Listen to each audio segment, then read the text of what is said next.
The first step of replacing a vinyl liner here at All Good Supply is to remove your old liner.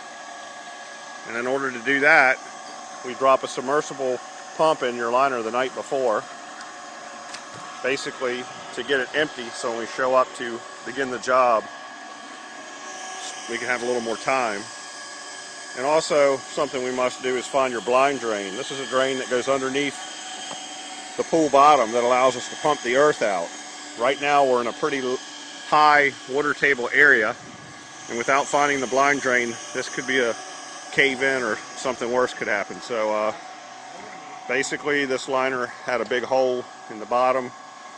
It's aged, apparently 10 years old. And we're gonna, as soon as we get this liner out, we will be prepping the base and walls to prepare for a new liner install. The light's been removed. We took the diving board off to get to the light. As soon as we get this liner out, we'll be ready to do some repairs and rehang. Alright, what we're doing now is go ahead. We're using a wet vac, a commercial grade suction wet vac with a gum rubber squeegee to make certain that this floor is absolutely clean. We use a two-part epoxy, and I was explaining to you earlier that the light has a possible conduit leak. This is called pool putty. You can use it in water, underwater. It cures underwater, and this is what we're going to use down to seal that light, that broken light conduit, and also a rubber plug that's a quick fix for a broken conduit, so you don't have to get rid of your pool light or cut your deck out and dig out and run new conduit. Very common water loss area is the light conduit. We put all new returns, all new bottom drain covers, all new rings, all new gaskets. It's just another preventative measure to make certain that you don't have any water loss. You never want to cut corners in a pool liner installation. We've got competitors, one guy doesn't install. We keep 3 men on the job. It's got to be pristine clean to do the job properly. There can't be anything, I'm very picky, that's why I'm here. There can't be anything in the pool. Sometimes you can't even avoid getting some items in the pool. I mean, they just come on their own. It's crazy. But that's a good luck sign there. That's a monarch butterfly. We're thinking about permanently implementing him into this good luck pool. Again, he's installing a bottom drain gasket and using spray tack adhesive. What that does is keeps the gasket in position. On the back side of the liner, when we hang this liner, this is going to have to stay in place with the liner shifting around on top of it. If you don't get this put in place properly with the screw holes lined up and it stays in place, then you're going to have a problem when it comes to blindly securing the liner over the top. We're getting ready to patch these deep holes. Have to use hydraulic compound. It's a waterproof, very rapid set patching compound, and it's basically designed for dry lock on foundations. The rest of the patching, the big holes I showed you around these bottom areas, along the steps, we use a product premix vermiculite. Typically, it's a blend of concrete and vermiculite. We buy it already mixed at the factory, so that we don't have to worry about getting the mix wrong.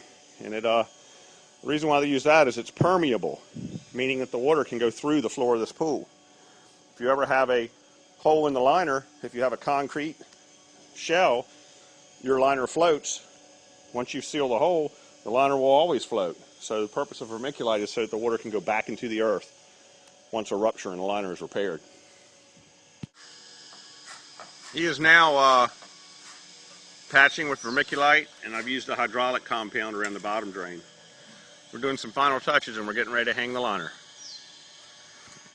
One final detailing, making sure there's not one pebble in this pool before we proceed. They're just basically giving it a visual inspection. We've done the patching of these holes in the corners and along the wall. Hydraulic patching in the bottom because the groundwater might try to force. If you don't use hydraulic patch, the groundwater can try to come in after you float the liner after you hang the liner. It can float it from the backside, and it'll create a slurry of undried vermiculite. So we're getting ready to hang it. There's the liner on the end of the deck, and what we do first is get it in the pool in the proper direction, spread it out, and you want to start in the corners. Identify your corners first.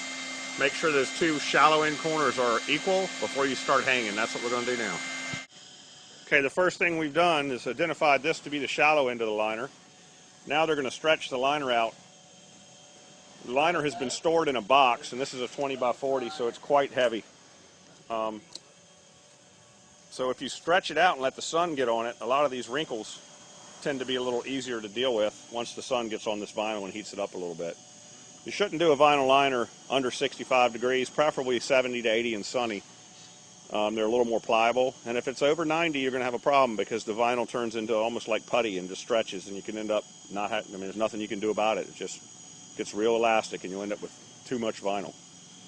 The next step they're going to do is identify the corner in each of the shallow end, get their feet tucking it into the corner before we begin to hang, because the key to hanging a vinyl liner is having the corners in place. If they're not, you're going to have a force fit, and you're going to eventually have a rupture in the corner prematurely when it would have lasted about 10, 15 years. It'll go in about 5 or 6 if it's not hung evenly. So what they're doing now is from the back side, identifying the corners with their foot. Can you come this way? And when they find the corner, we'll start hanging. Now we are sealing the vacuum in. As you can see, the liner is vacuum sucked to the walls, to the floor, in the corners. And the way this is accomplished is the seal we've done behind the steps. We seal the steps off. You never want to cut your stairs in until you've confirmed that you've got the liner sucked in 100% wrinkle-free. This is Now the fun part. We're filling the pool with the hydrant. As the water level comes up, we can start cutting in the stairs, the returns, the light. And of course we have this huge mess we've created to clean up. So this pool should be full in about 3 hours, and we'll start the system. This is a beautiful liner.